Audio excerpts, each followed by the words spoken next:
Hola a todos. Vamos a meternos de lleno en uno de los temas clave del derecho civil chileno, el derecho de dominio. Este material lo preparamos en colaboración con la comunidad de gradistas en Derecho de Chile, y la idea es dejar clarísimo este concepto, sobre todo para quienes preparan su examen de grado. Ok, ¿cuál es nuestro plan? Partimos con el concepto y la definición. Después nos vamos a las clasificaciones, las características esenciales y las facultades del dueño. Le damos una mirada a los modos de adquirir y, para cerrar, una síntesis con un mapa conceptual que una todo. Listo. Empecemos por el principio. Antes de hablar de dominio, tenemos que aclarar un par de términos que son básicos pero cruciales. En derecho, las palabras importan, y la primera gran diferencia que hay que hacer es entre cosa y bien. Y ojo, que esta no es una diferencia que esté así tal cual en la ley. Es una construcción de la doctrina. Piénsenlo como una relación de género a especie, como decir animal y perro. Todos los bienes son cosas, claro, pero no al revés. ¿Por qué? Porque hay cosas, como el aire o el alta mar, que aunque no sean útiles, nadie se puede apropiar de ellas. Por eso, no califican como bienes en sentido estricto. Ok, con esa distinción ya clara, ahora sí, vamos al núcleo del tema. El famoso artículo 582 del Código Civil, que nos da la definición de dominio. Pero aquí es donde se pone interesante, porque esta definición, que es la base de todo, ha sido analizada con lupa y hasta criticada por los expertos. A ver, ¿qué es lo que se le critica? Son principalmente tres cosas. Primero, se dice que es una definición analítica, o sea que se dedica a listar facultades, dice gozar y disponer, pero se le olvida el uso. Segundo, esa palabrita arbitrariamente suena súper fuerte, ¿no? Pero en realidad no es tan así, porque el mismo artículo te pone el freno, no siendo contra la ley o contra derecho ajeno. Y tercero, la definición habla de cosas corporales, pero un artículo más adelante, el 583, nos dice que esto también aplica a las cosas incorporales, o sea, a los derechos. Muy bien, ya tenemos la definición y sus detalles. Ahora avancemos un paso más. Resulta que el dominio no es una sola cosa, un bloque monolítico. Se puede presentar de distintas formas, y para entenderlo bien hay que clasificarlo. La primera gran clasificación tiene que ver con qué tantas facultades tiene el dueño. Por un lado tenemos la plena propiedad, que es cuando el dueño tiene el paquete completo. Puede usar la cosa, disfrutar de sus frutos y disponer de ella. Pero por otro lado está la nuda propiedad.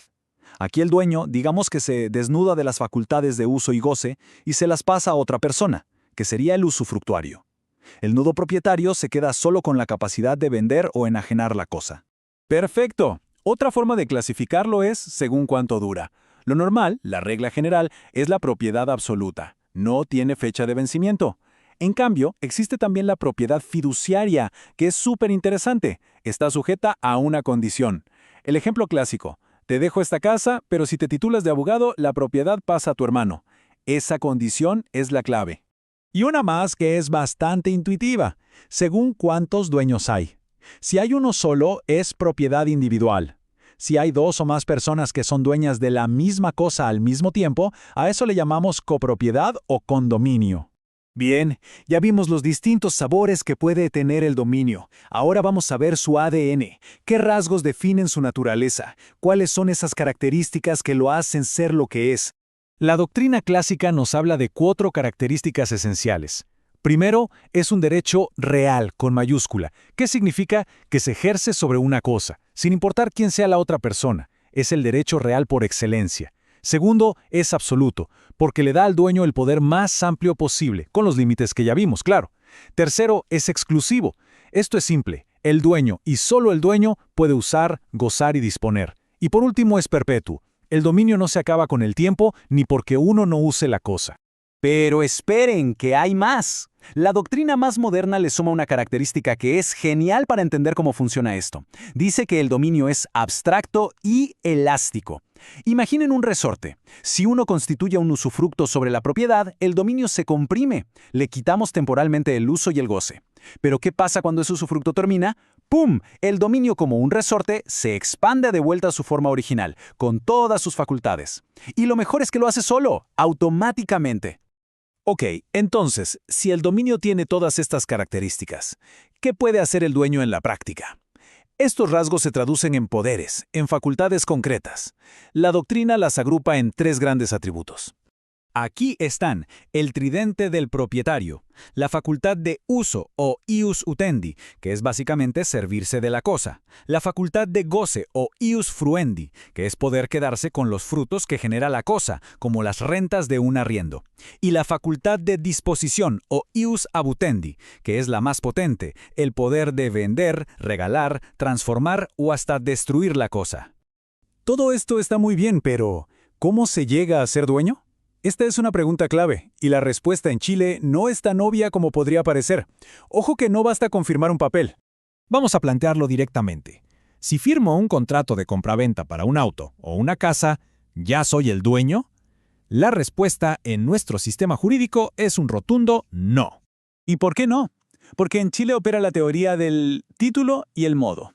Necesitamos dos piezas para el rompecabezas. El título es el contrato, la razón jurídica por la que se va a transferir el dominio.